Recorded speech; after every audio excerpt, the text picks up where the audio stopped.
Alrighty, folks, we're now 2-0 in our last couple of daily best plays on my premium page. We had the Bulls -4 yesterday, and they blasted the Spurs by 19. And the good news is I have another daily best play going off here today for just $1.99. And if you sign up for that package here today, you're going to get access to that membership every single day for the next 30 days. The math works out to be just 6 cents a day. Now, you may be wondering what the difference is between what I do here on the free videos and what I do on my premium page. Well, what I do here on the free videos is I'll handicap the entire slate of games in any given sport, side and total. And what I do on my premium page is, well, I actually share with you which one of these free plays I actually like the best. Once again, folks, I'm 2-0, my last 2 daily best plays. 5-1 with a push on my last 7 chairman picks. And finally, folks, I'm hitting at 86% my last 15 chairman package plays in that same membership. And the good news is I've got plays going off in both of those memberships I just mentioned. Once again, it's patreon.com/BrockPage. And with that, folks, we're going to jump into some free content. We're going to start off with the Raptors at the Sixers, 7 o'clock Eastern tip-off. Philadelphia's -8.5 at home, totals 230 and a hook. Now, the Sixers should have little issue with Toronto here. I really look for them to run away with this one in the second half. Phillies won 7 out of their last 8 ball games. They covered in all of those matchups except for one. When it comes to the point spread, these guys have been excellent in the Wells Fargo Center. They're covering in 73% of their contests in their own building. And a lot of that is thanks to the league's leading scorer, Joel Embiid. Joe's averaging over 35 points a night, along with 11 boards. Tyrese Maxey's second on the roster in points, and he's also drilling 40% of his long balls. Now, they're facing a Toronto team who plays terrible on the road. They've lost 8 of 11 road games, and they struggled against the point spread. Out of their last 10 ball games, the Raptors covered only 3 times. And aside from some lackluster three-point shooting, the Raptors are currently the worst free throw shooting team in the Eastern Conference. Now, injury-wise, Christian Coloco's still out for Toronto. Nick Batum scratched for Philly. The Sixers went 7-3 to the over in their last 10. They're also 10-5 to the over at the Wells Fargo Center this year. Meanwhile, Toronto saw overs recently against the likes of the Knicks and Hornets. Give me Philadelphia -8.5, over 230 and a hook. Next game, Nuggets Nets, 7:30 p.m. East. Denver's -4.5, totals 231. And I'll tell you, this is a pretty short number for a Denver team who won 5 out of their last 6. And when it comes to offensive production, these guys are pretty tough to slow down. They're in the top 3 in the NBA in field goals made per game. Nikola Jokic, he's averaging a team-best 26.5 points a night, second in the league in boards. Meanwhile, Jamal Murray's second on the roster in scoring, and he drills over 43% of his long balls.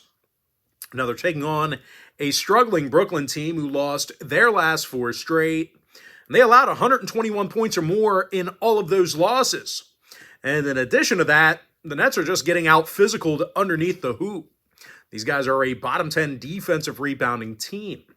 Now, injury-wise, Lonnie Walker's still out with a hammy. Dennis Smith is questionable.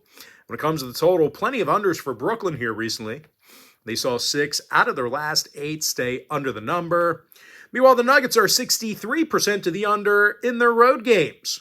Give me Denver -4.5, under 231. Next matchup, Hawks Heat, 8 o'clock East.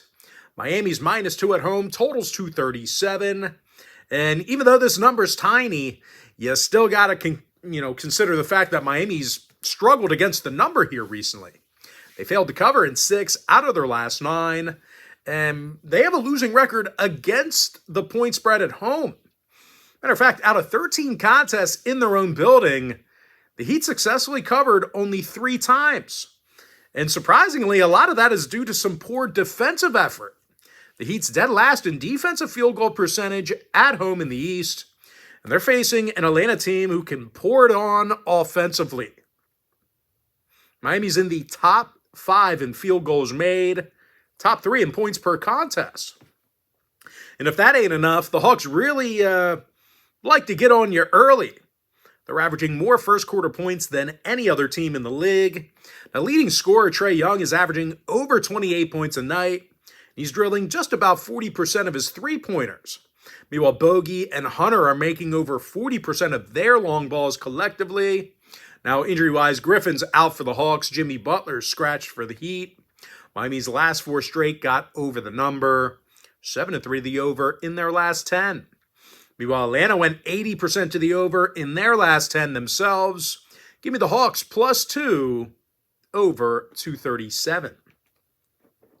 Next game, Mavericks, Rockets, 8 o'clock Eastern tip-off. Houston's the 9-point favorite, totals 225.5. And of course, before you go ahead and start wondering why this number is so big, yep, you guessed it.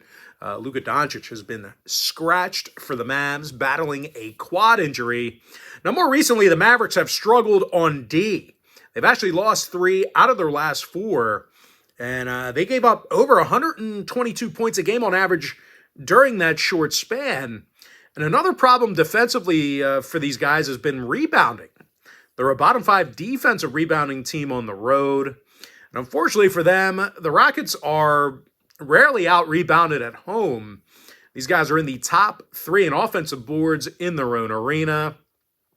And speaking of their own building, the Rockets are currently 11-2 straight up in the Toyota Center. They're actually allowing fewer points a game in their own house than any other team in basketball. Tari Eason's questionable for the Rockets. Doncic, Kyrie, Lively, Green, and Kleba all scratched for Dallas. Now, the Mavs saw the undercash in 3 out of their last 4. Unders against the likes of the Clippers, Nuggets, and T-Wolves. Meanwhile, Houston on the other side, they are currently 9-2 to the under against their in-conference opponents at home. Give me the Rockets -9, under 225.5. Next matchup, Suns-Kings, 10 o'clock Eastern tip-off. Sacramento's -3, totals 244. Now, Sacramento got the W in 3 out of their last 4 ball games, and they continue to play well in the Golden One Center. They're 10-4 in front of their own fans, and they are a top 5 point-producing team at home. De'Aaron Fox averages over 30 points a game. He's also drilling 40% of his three-pointers. Meanwhile, Domantas Sabonis, he's drilling just about 40% of his long balls himself, 3rd in the NBA in rebounds. Now, they're taking on a Phoenix team on the other side who really hasn't played well recently. They lost 7 out of their last 10. And in those 10 contests I just mentioned, the Suns failed to cover in all of those except for 1. Now, one thing you want to pay attention to, not sure if people know about this, but the Suns, they do not score in the fourth quarter. Well, I'll tell you, Suns fans probably are aware, but anyway, Phoenix, they do not score in the final 12 minutes. These guys are averaging fewer fourth quarter points than any other team in the league. And in addition to those offensive woes, the Suns are also a bottom 5 field goal making team per game. Now, injury-wise, Beal, Nurkic, and Lee are out. Okogie's questionable. Meanwhile, for Sacramento, McGee and Monk are questionable for them. 7 out of the Kings' last 10 ball games got over the total. They were also 11-3 to the over in front of their own crowd. Now, the Suns saw overs recently against the likes of the Knicks, Warriors, and Grizzlies. Give me Sacramento -3, over 244. And with that, folks, we are going to jump into our next and final matchup for the video. It's going to be in that Wizards-Warriors game, 10 o'clock Eastern tip-off. Golden State's the massive 12.5-point favorite, totals 246. But I'll tell you, for a team laying over a dozen points in this spot here, the Warriors, believe it or not, don't shoot well at the Chase Center. Golden State's currently in the bottom 3 in the NBA in offensive field goal percentage at home. When it comes to the point spread, well, these guys have not done a good job of covering. They're just 4-9 against the number on their own court. And they're facing a Washington club who continues to cover the number, especially on the road. Now, they covered in their last 3 straight away from home. And they're 11-6 against the spread in all of their road games. So even though they're not getting the outright W, their record stinks. This is a really good covering team. And of course, a lot of that is thanks to their offensive output. These guys are currently a top 10 point producing team in their travels. Kyle Kuzma is making nearly 48% of his field goals, club leader in scoring. Meanwhile, Tyus Jones, he's draining over 41% of his attempts from downtown. Now, Landry Shamet's questionable for the Wizards. Wright and Davis still inactive.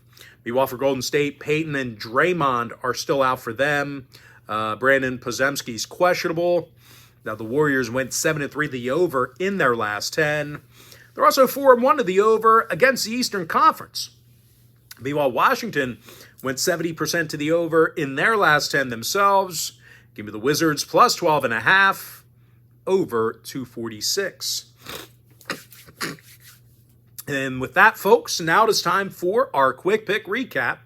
Give me the Sixers minus 8.5, over 230 and a hook. Nuggets minus 4.5, under 231. Atlanta Hawks plus 2, over 237. I'm 2-0 my last two daily best plays on my premium page. And the good news is I have another daily best play going off here today for just $1.99 for 30 days of service. The math works out to be just 6 cents a day. The link for my site is in my bio. Give me the Rockets minus 9, under 225.5. Sacramento Kings minus 3, over 244.